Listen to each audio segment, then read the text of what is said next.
upo ching'ono mutapo wena kuexposwa nemunhu anonzi Kerina. Exposwa chinzi aiwa he is a fraudster ari kushandisa journalism to cover up money laundering. Ari kunzi anoinvolviwa mumaacts ekulutiwa kwemaresources pamwe chete aiwa nekucrackdown pama-opposition activists. Sanapinda masvikoro muda nyuka pana mudobva subscribe like turn on the bell icon.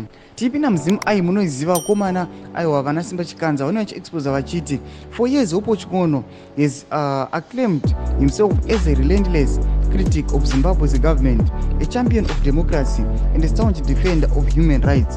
However, evidence from the same 7-year period reveals with pristine detail that behind his carefully crafted persona lies a different reality, one that involves money laundering, deceit, and a long history of covering up his true activities dating back to 1995, a period during which he has changed his own name. Vanoendera mberi panapa vachiti upo ching'ono who has spent the past 7 years corrupting defense ministers, starting with Vice President Constantino Chiwenga, made headlines yesterday by accusing Nelson Chamisa abandoning his supporters.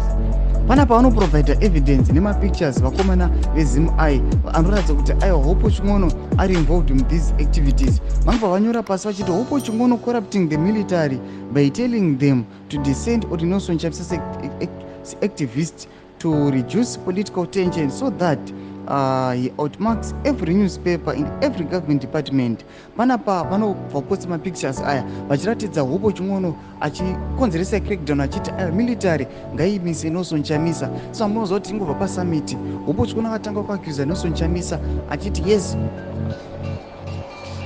Nelson Chamisa akabuda aiwa mubato recitizen coalition for change akareason vachiti ngaachibva atoreasona pamwe chete nepolitics zacho noda kuti hazvigona agonekisa change. Akataura mashoko akawandisa achiti aiwa Nelson Chamisa aiwa ai involved mune acts ekuti anoleka transparency, akangogona kungokama up with a bulletproof proof motor vehicle. Potize mafungiro enyu muri kudi pamusoro pechitiko ichi ationa kuti aiwa upo ching'ono akutonzi yes mutapo wenhau anofumura the ZANU-PF but ari kunzi ari involved mune ma-issues emoney laundering nekukonzeresa crackdown pama-activists vakomana opposition. Chinhu chashoka chashamisa vanhu chichinhu chiri unbelievable but mukaona nhau yabuditsana vakomana vezimu ai vamozava vakatoexposawo naudzana upo ching'ono vakabuda nemaaudios ana chivhayo. Chinhu chashamisa vanhu. Chipotidze mafungiro enyu muri kudii pamusoro pechitiko ichi. Pindai comment section medu musanga no subscribe or like onje turn on the bell icon.